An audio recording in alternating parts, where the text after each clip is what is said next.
Joining us on the Heister Automotive Group hotline is the athletics director of North Carolina. He is Bubba Cunningham, and again, he joins us on the Heister Automotive Group hotline. Are you on a bus, Bubba? Are you on a train? What are you doing right now? I'm in the car. I didn't realize when Joe called me and wanted me to do this, I didn't realize it would be a video. I'm on my way to Pittsburgh to renew our rivalry with that has lost. Yes. We must negotiate this new scheduling arrangement. I'll put the yellow on for you. Well, I guess we could, since you brought up Pittsburgh, we can start there as you move up the NCAA selection committee leadership group, which congratulations on that. You'll be heading up that committee starting up in 2025. Do you have to recuse yourself when Pitt is discussed because of that deep rivalry you have with the Tar Heels? That's a great question. I will do my best to be objective.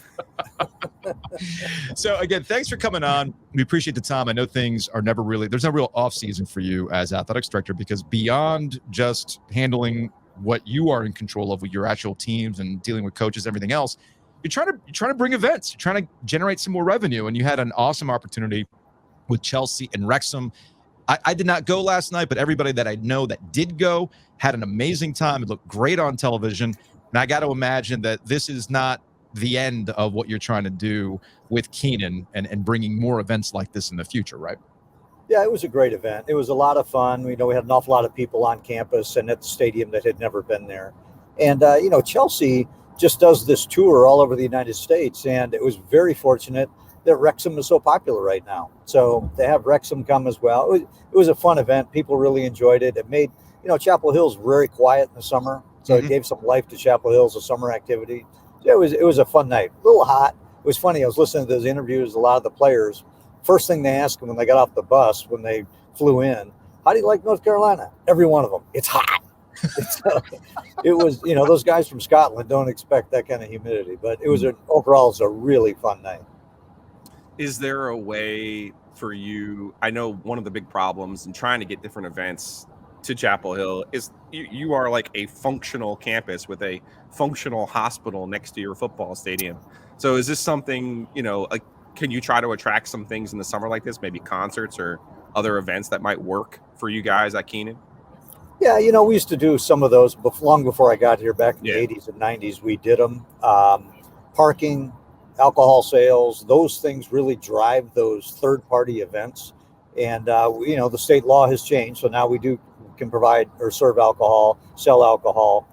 Parking still becomes a challenge. And you're right, the hospital, having the stadium right next to the hospital, we can never have one-way traffic in and out. Mm-hmm. We have to maintain lanes for ambulances. I can't believe that, but we have to do that. But it does some, we want to do some events, but with 28 teams, we have over 200 athletic events a year. We host over 1 million people. Part of it is giving the campus a break. Yeah. We do have a faculty practice in the dental school, in the hospitals. We have regular scheduled appointments. So it really is an inconvenience to campus, and we have great campus partners. So we try to be sensitive to that as well. So in terms of increasing revenue, you mentioned the beer sales. It's at Kenan. It's been at Kenan for a while. You got the Blue Zone and everything else. Beer sales at the Smith Center when exactly? I don't anticipate that. It's a perfect facility for a perfect 9,000 seat facility. But we have 21,000 that come. Mm-hmm. And so the restrooms, the concessions, it just, to me, it's not an appropriate facility to do that. Okay. It's going to, I don't know if we'll ever get there. We have to make some renovation modifications before I'd really consider it. Well, that's something that has kind of been on your back burner since you arrived in Chapel Hill as the athletics director of what exactly to do with the Smith Center. Where do things stand on that? Is there more of a push for renovations? Is there more of a push for a new building? Yeah, we're starting to think about that. We're trying to figure out what is next. We've done an awful lot of work in the last couple of years on our other campus facilities. Mm-hmm. So now it is, it's time to start to turn our attention in the other direction. Bubba Cunningham, North Carolina AD, joining us here on the Heister Automotive Group hotline. It's Joe Ovies. I'm Joe Giglio. I think you're magnificent, Bubba. But how did you feel about someone else, a third party, anonymously saying, You're one of the Magnificent Seven of the ACC. What did you make of that? Yeah, that was a bit unfortunate, I will say. We've all met. You have a big group. We have 15 ADs, 15 schools in the league. You always have one or two people in different conversations. The group kind of grew to 7, and there was an article about it. I can't remember who wrote it. I guess it was Ross Dellinger wrote an article, and it really didn't get a whole lot of traction because there's been a lot of talk about conference affiliation. And then all of a sudden, Brett McMurphy labels it Magnificent 7, and all of a sudden it blows up. So once you label something like that, it certainly takes a turn. But the great thing about it is it brought us all together to say, okay, let's talk this through. Everybody put your cards on the table. Let's talk about what's good and how do we make it better. Mm-hmm. And I think that's where we are right now. Are you satisfied with the results in kind of tweaking the revenue share based on results? Yeah, we're making progress. I mean, there's always going to be a differential. There will likely be a differential within our league, but I think we're making good progress and say, hey, if you're successful, you're going to generate more revenue. And I think that's great. The other thing we'll really spend a lot of time on is the partnership with ESPN. Our upside is in the ACC network. The base rights are the base rights, but the partnership is with the network. How do we make that more valuable? How do we become better partners? And I think if we can do that, then everything is going to get better for the league, for everyone. Does it feel like to you that a lot of people on the outside don't really understand the grant of rights? And when you hear this expansion talk, that it's not a reality because of the grant of rights? Maybe, 5-6 years down the road, this might be something more serious. But like right now, do you tune a lot of that out, or do you have to keep all of your eyes and ears open for the best opportunities for UNC? Well, we try to do both. I'm sorry about all the lights here. So no. I don't have great for our aesthetic. We love it. It looks good. You fit right in, man. Come on. It looks like you're in a J.J. Abrams movie right now with all the lens flare. It's great. Great special effects. Every school has had attorneys look at the grant of rights, have looked at the ESPN contract. Mm-hmm. The reality is the grant of rights is significant. So there's an exit fee to leave our league. We all know what that is. And then on top of that, we have a grant of rights. We have granted our rights to the ACC. The ACC has sold those rights to ESPN. After you've done that, there's really not a lot of wiggle room. People say that, well, just get out, pay the fee, and then go to court and settle the grant of rights. Well, I'm not sure you can. And I don't know how long it would take, and I don't know what the number would be. And so, in my opinion, the better thing to do is make this league the best we can possibly make it. And it's a great league. So there is a financial gap. There's no question about it. But do the best you can to close that gap. And as you saw, this year's competitive excellence, the Pac-12 and the ACC, we had, 9 national championships? They had 8. The Pac-12 did. We're far ahead of some of the other leagues. So let's really concentrate on what we have, not what we don't have.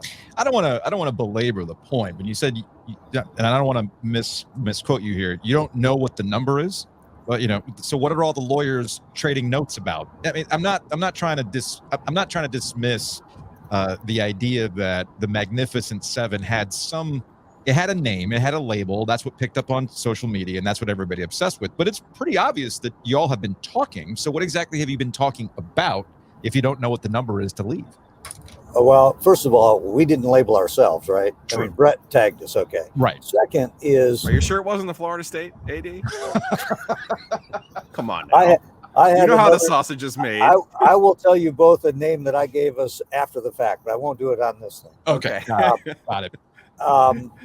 As it relates to a number, what I was saying is we know the number to withdraw from the league. Okay. That is a defined number. Okay. The number that I say is in question is the grant of rights. Mm-hmm. So can I buy back the grant of rights?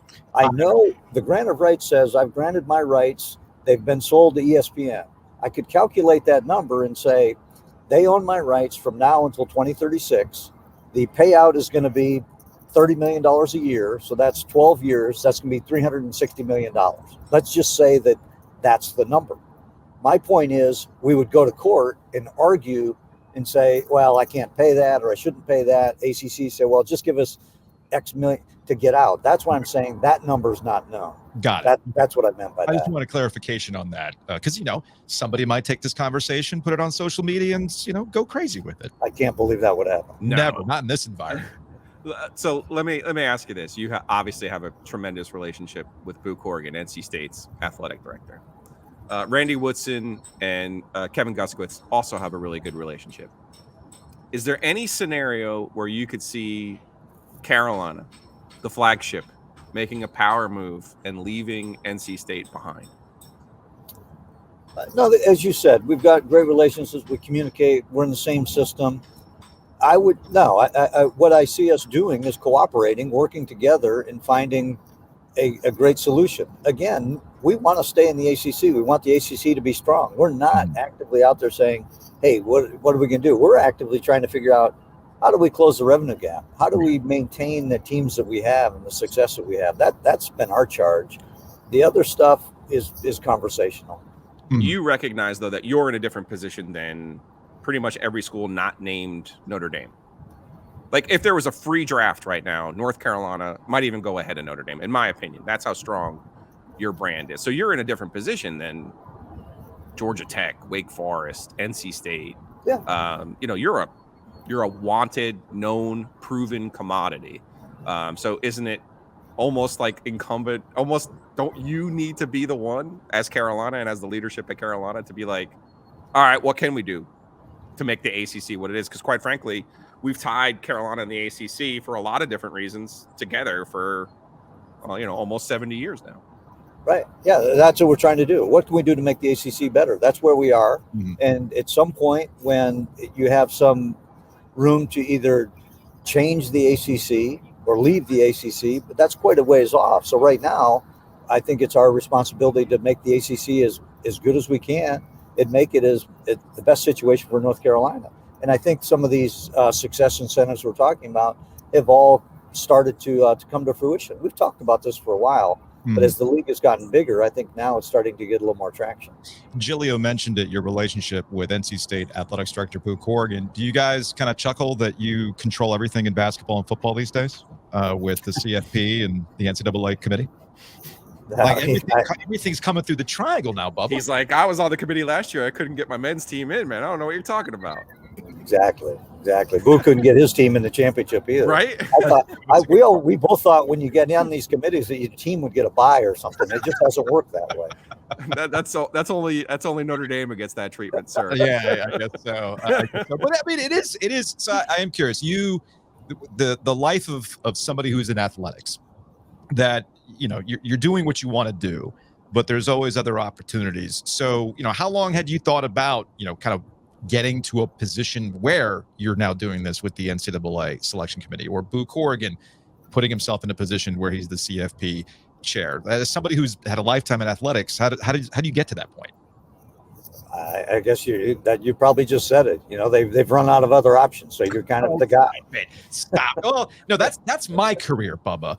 Basically, you just stick around long enough. We're like, give Ovies a microphone, and nobody else is going to do it. Nah. You have to earn that, Bubba. Come on now.